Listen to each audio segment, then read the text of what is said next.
Hi there, I'm Dan Chewy, Mongrain from Voivod, and you're watching Brutally Delicious podcast.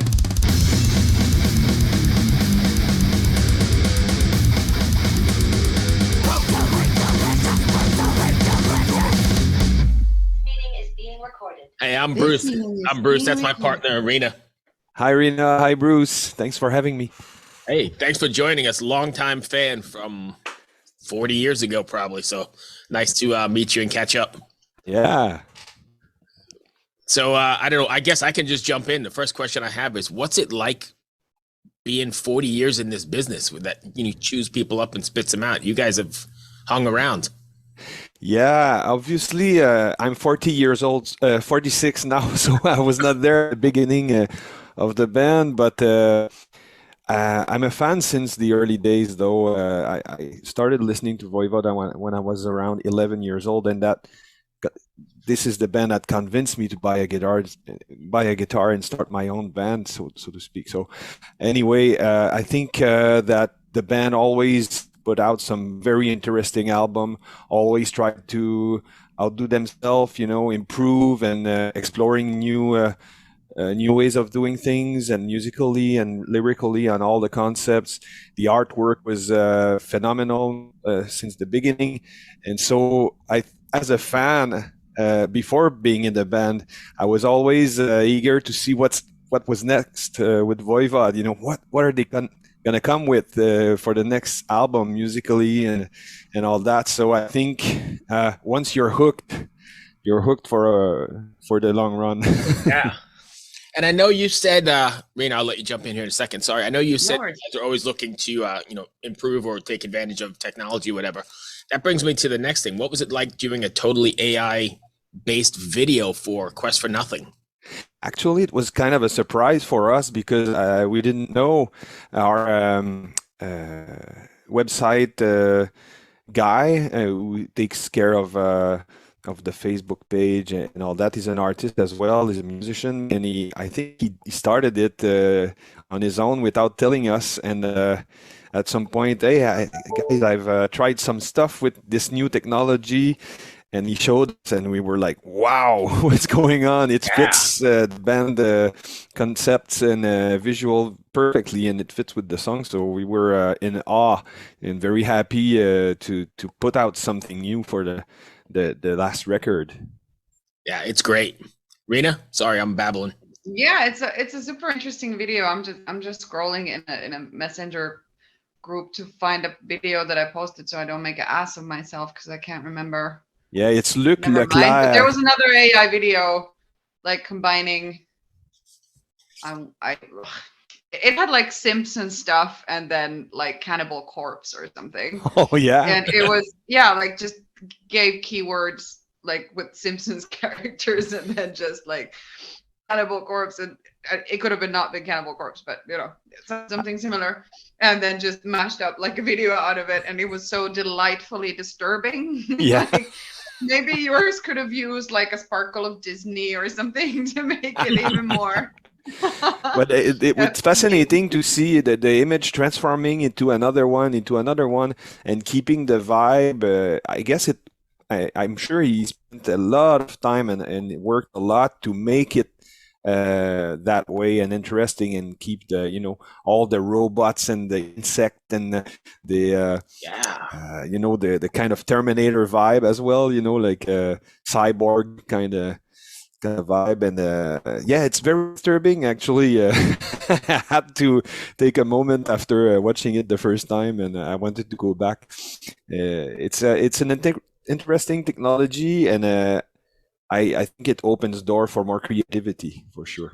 We're living in the future now, right? At this moment, or this one? I think just in this, right?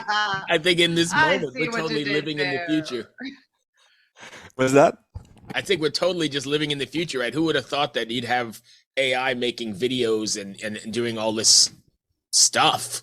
It's crazy. It's crazy. I think in history there was always a new technology that was kind of scary at first, but there's always a good way to use it, and and make it more human, so to speak. It's always the human that created the technology, so it is nothing without us. But then we have to use it in a positive way, I guess, and it's interesting. Until it takes it's over. nothing. Yeah, exactly. It's nothing without us, but then Skynet became aware.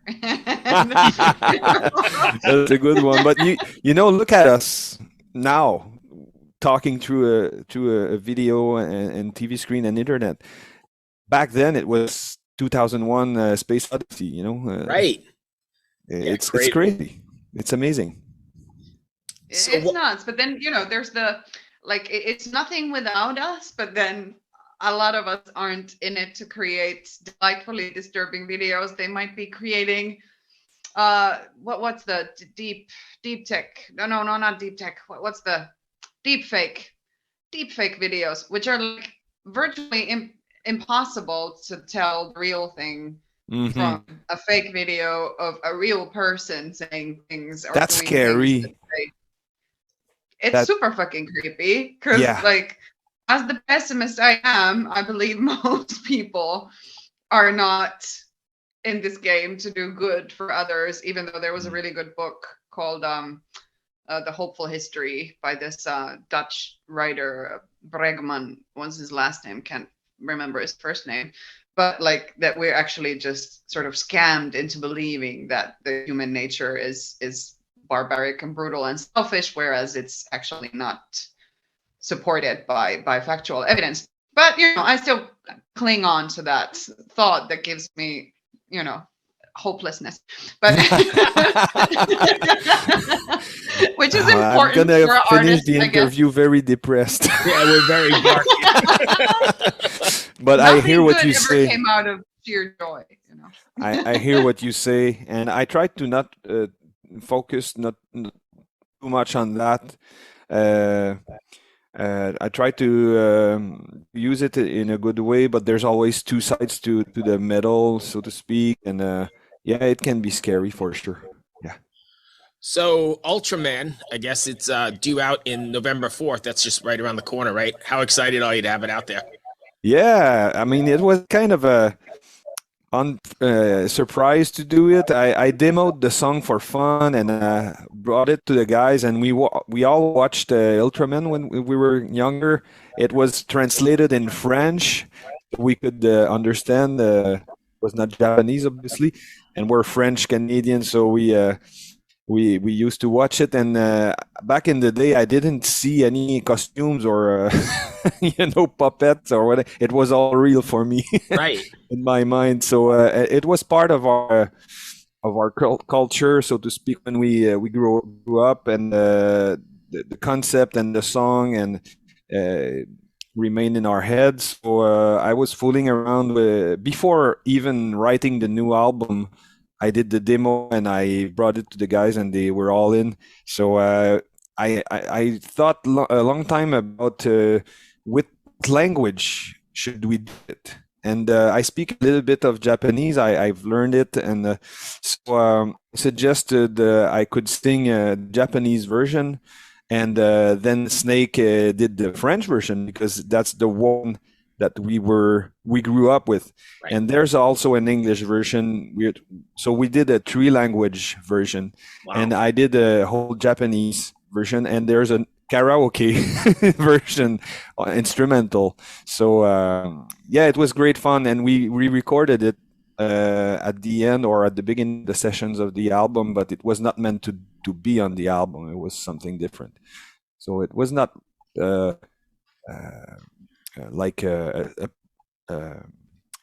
we didn't think of it in advance, really. Right. It was just something to do with fun. No, it's pretty cool. And I mean, having it in the 3 different languages is something kind of different as well. Yeah, it was a challenge. I imagine the phrasing. Yeah, I was about to ask. Like how many sort of language barriers did you run into translating those lyrics? Because I'd imagine some things are harder to say in Japanese than they are in French. The thing, it was already translated in 3 different versions, and the original one was all written. I found the lyrics, and I could I can understand words in Japanese because I studied it enough, and some words I didn't understand, I look it up. But and the translation is not literal, like from a language to another. There are some differences, but it's interesting how they put it, and I think it will surprise the Japanese at first to hear a foreign person sing in Japanese and then hear the French version. Yeah. Oh, they will not expect that, and yeah, it's just great fun. And during the last few years, we all hope for Ultraman to save the world. So, come and save the yeah. So it's all about hope and fun. Which I guess is timely and needed for sure, right? Yeah, the I think world. so. Yes. What was the Or hopelessness, like Oh, yeah. whatever. we got Rena there? Whatever always fuels one in the your motor, crowd. baby. I love that you're holding that guitar. Are you planning on playing us something? I'm Or just is it just more for props? comfortable, but it's plugged. Nice. You guys are getting ready to No, head it's out on a tour next month as well, right? Yeah, that's why I got the guitar. Actually, I'm practicing the song, learning them back, and yeah, we can't wait to go on tour again. It's been a while since we went to Europe. We went this summer. It was quite amazing to go back for the first time since a few years, and we went to Mexico as well, and yeah, it feels great, and we had the opportunity to join Opeth on their tour, and we're gonna play great venues.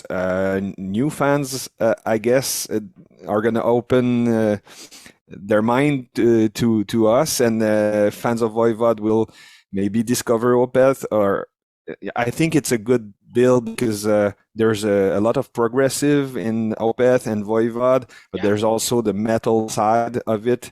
So I think it's a really good mix, and can't wait to play. And then we go on our own and we play more dates. I think 3 weeks by ourselves too, going to Italy, Sardinia, Greece, and Turkey, and many countries. So yeah, we're looking forward to it.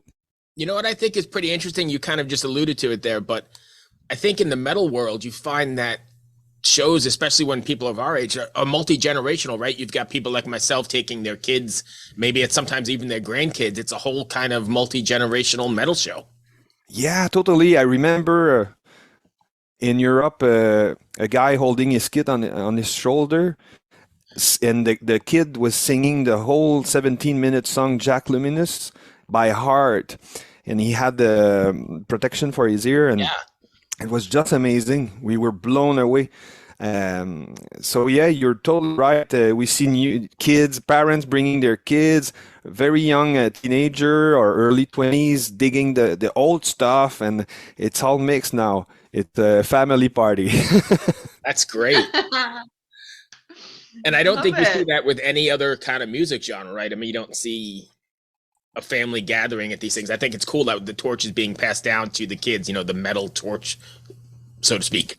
Yeah, and Voivod had many opportunities to play in a non-metal context as well because of the progressive side of the music, which opens other barriers where a lot of metal bands can't really play or was not invited to play. We played the International Jazz Festival of Montreal a few years back with the brass quintet that I arranged for one song, for the occasion.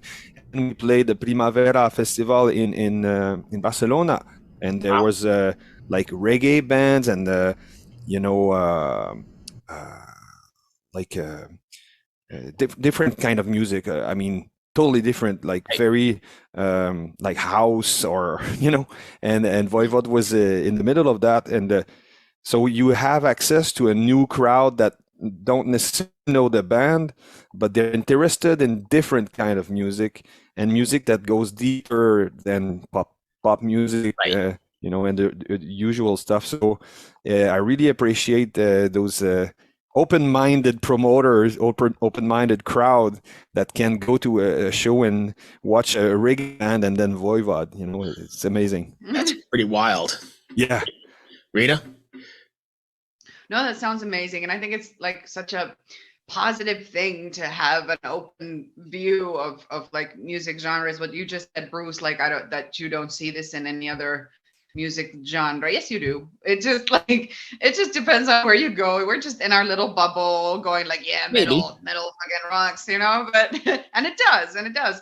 But like here in Finland, where I am actually, is like this Pori Jazz, for instance, which is definitely like a family outing kind of thing. Of course, the pandemic kind of ruined that because it was very much like a picnic, sort of go hang out outside, just watch James Brown kind of thing. Yeah. But I don't know if the kids would know the James Brown lyrics by heart as they did with with Well, your example. it's a But I bit guess like, you know, the like defining factor is the passion that metal fans yeah. sort of put into the thing, and that's what they pass on to the kids. And that's like, you know, you have those 7-year-olds with those awesome like trash vests on, like with the Yeah. patches and shit, and that is the cutest thing ever. Like I will have my kid do that.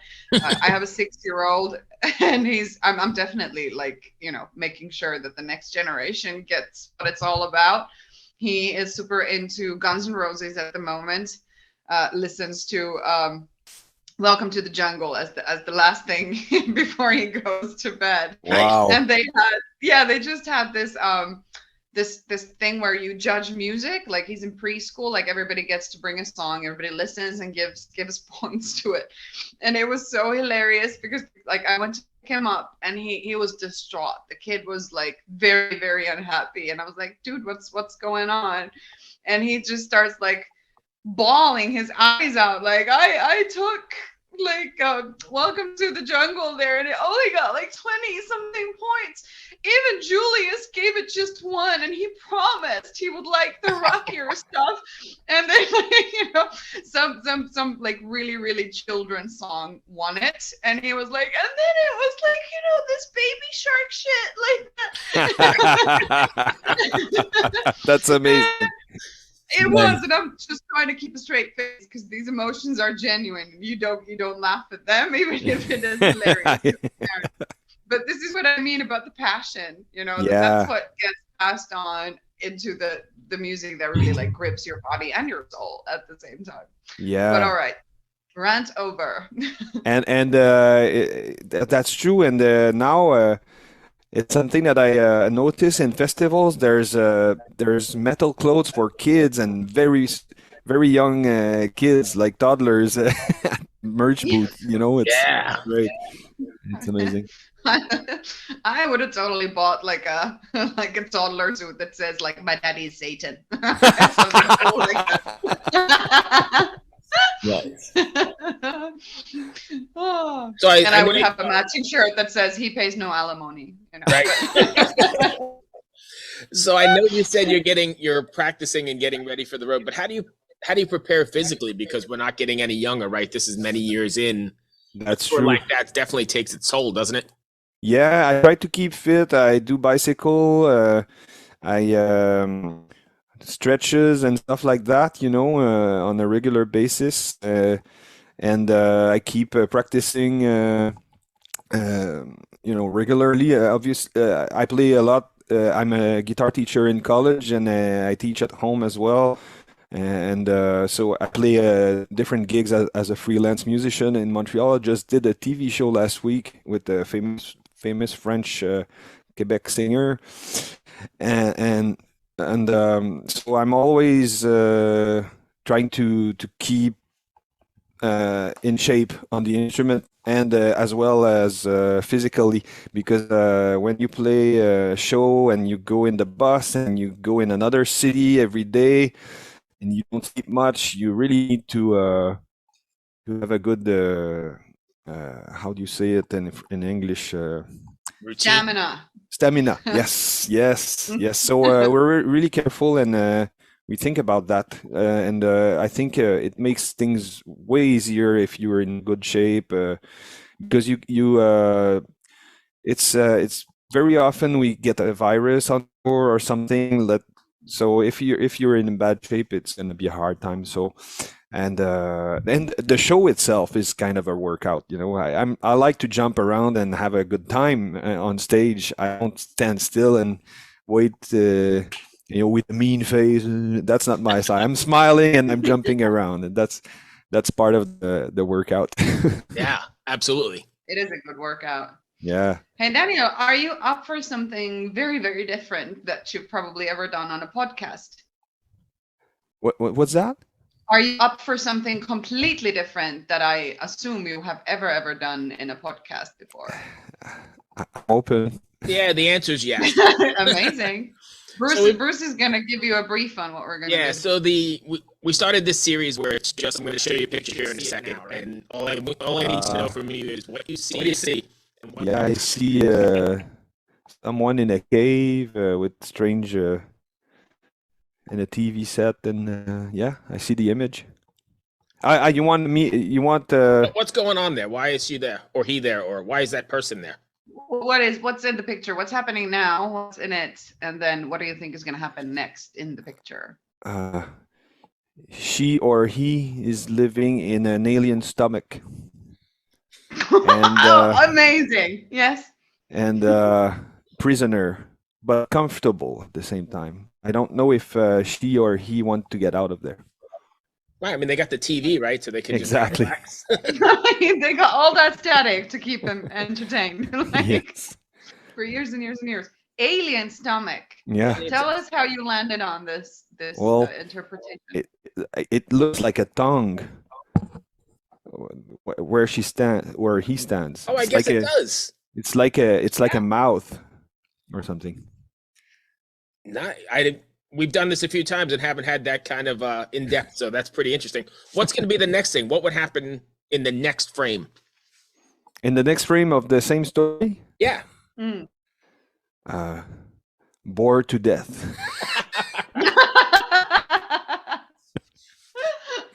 There's nothing going on. It's a prison, but there's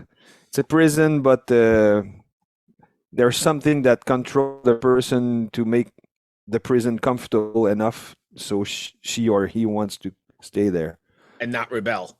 Exactly. Perfect. Why do you think they have their tongue out like that? Maybe they want to eat it out of starvation. Maybe it's the rule of the stomach, mouth, tongue thing. Yeah, like Infinity, you're only Magnolia. Not gonna die if you maybe there's a prisoner inside of her mouth too. Oh, now we're getting. Oh my deep. God! Now it turned all meta. Infinity. Yes, inside the mouth, infinity. Nice.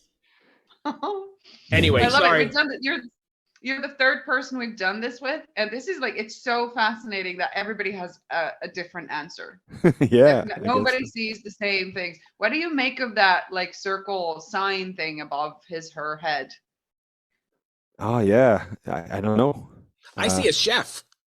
Yeah, it looks like that's what I thought at first. Yeah, like a chef vomiting some ink. Nice. Second vomit thing. Yeah. I was like a dude in glasses with clouds for his hair eating a road. Yeah. Yeah, it's definitely clouds over his head. Or maybe it's his brain coming out of his head. True. It can be both. It's a cloud brain. Exactly. I'll take Maybe that. Hannibal, Mr. Lecter has been over, has had his appetizers already, and just, left the plate as it was. Or it's another alien puking the prisoner. True. Exactly. Maybe it's another prisoner on their way from alien puke. Infinity. Yeah. That's the return. Right, there we go back. Well, thank you for playing along with that anyway. No like problem. to have a little bit of fun. So what's next for you guys? You just getting ready to head out on tour, and then what do you have going on after that? Oh yeah, we rehearsed yesterday actually, and we have one rehearsal left. So and we're all psyched, we're all pumped to go on the road again for a real big tour. And when we go back, it's gonna be the holidays and all that. So we're gonna meet up again, I guess next year. And we're preparing something for the 40th anniversary of the band. So we have a lot of work. We just put out, actually, do I have it here? I don't think so. But we just put out a music book for the last album. That's the sixth book I edit for the band.